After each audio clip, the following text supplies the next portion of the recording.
جور باش جور باش نه گریان نکن ماجان گریان نکن. سلام علیکم. و علیکم سلام علیکم. خوب هستین خوب جان؟ حال شما خوبه؟ سلامت صحتمند بخیر هستین؟ شکر. تشکر. سلامت هستی بخیر. حال شما خوبه؟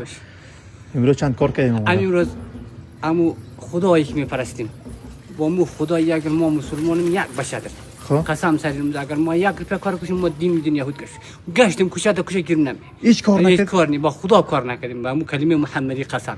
شما در خانه روز بزرگ روز جمعه هم است.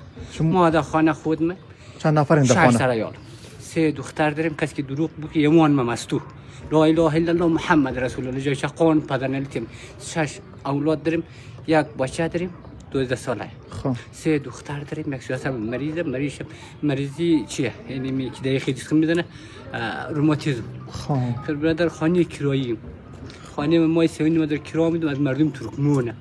برادر خوشم ده اراده اونمول برادر ما دم زنگ میزنیم پیسه دیس خسر بریم میده ولی بعضی ما پورا میتونیم بعضی ما این ما اخر امور پیش گردن کش کردیم 2000 دفیت روزه از میل کرد. امروز هیچ کار نکردیم. خدا کار شما چند سال هستین؟ ما این مال تقریبا شاید 53 54 ساله. 54.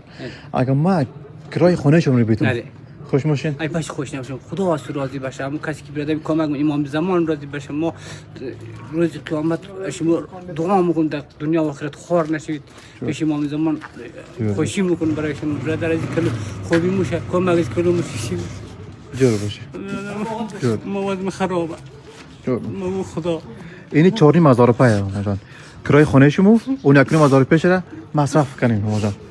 خوش جور باشه جور باشه نه گریان نکن ماجان گریان نکن.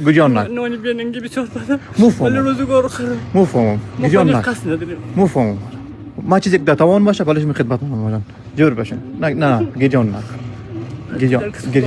گریان نکن ماجان مفهوم این خوش بیننگیه مفهوم نون بیننگی نون غیرت ولی دست ده کابل کار بیدادم کارم کرد 400 500 خانه خیزت داشت معتبر بود ولی برادر میگه نون مونی مردم دیگه جمع کردیم بری روزگار خدا سعید مسلمان نه مفهوم جور باشه ماجان خدا ترحیز کنه جور باشه بخیر باشه سلام علیکم خدا قربانت خدا حافظ ماجان خدا حافظ شما